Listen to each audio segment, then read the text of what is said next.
सतगुर जो दर न छॾिजां, सुबुह जे या सांझ दरबार में पियो अचिजां। सतगुर जो दर न छॾिजां, सुबुह जे या सांझ दरबार में पियो अचिजां। सतगुर जो दर न छॾिजां, सुबुह जे या सांझ दरबार में पियो अचिजां।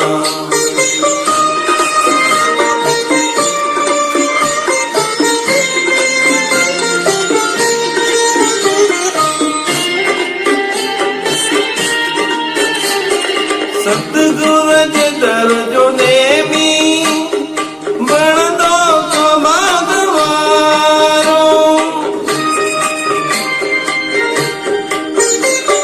सतगुर भरींदो भंडारो, पोइ ते पेर न खणिजां। नेमी बणी तूं प्यारा, दरबार ते पियो अचिजां। दरबार में पियो अचिजां, सतगुर जो दर न छॾिजां।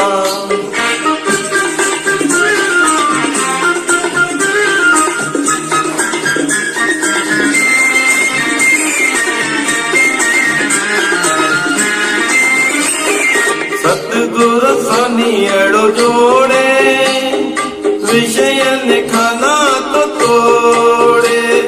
प्याईअ जी ॿेड़ी ॿोड़े, सतगुर ते शीश निवाइजां। कटबी 84 तुंहिंजी, मन में ही आश रखजां। दरबार में पियो अचिजां, सतगुर जो दर न छॾिजां। सुबुह हुजे या सांझ दरबार में।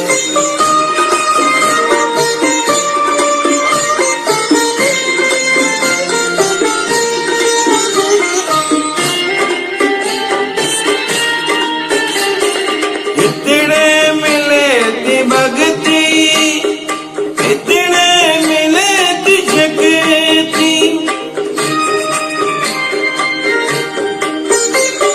सेवा करे तू शौक सां, सतगुर जी आज्ञा में रहिजां।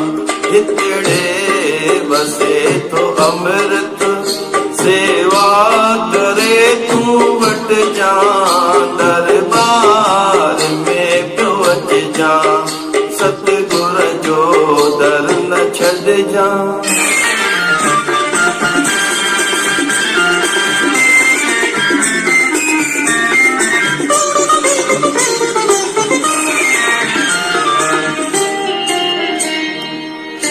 गुरुमुख सोदो सचो ही, मनमुख के कीन मिलंदो।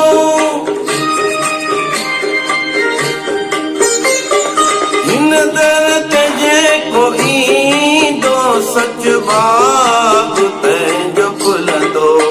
सतगुर थींदई राजी, मन में ही आश रखजां। दरबार में पियो अचिजां, सतगुर जो दर न छॾिजां। सुबुह हुजे या सांझ दरबार में पियो अचिजां। सतगुर जो दर न छॾिजां, सुबुह हुजे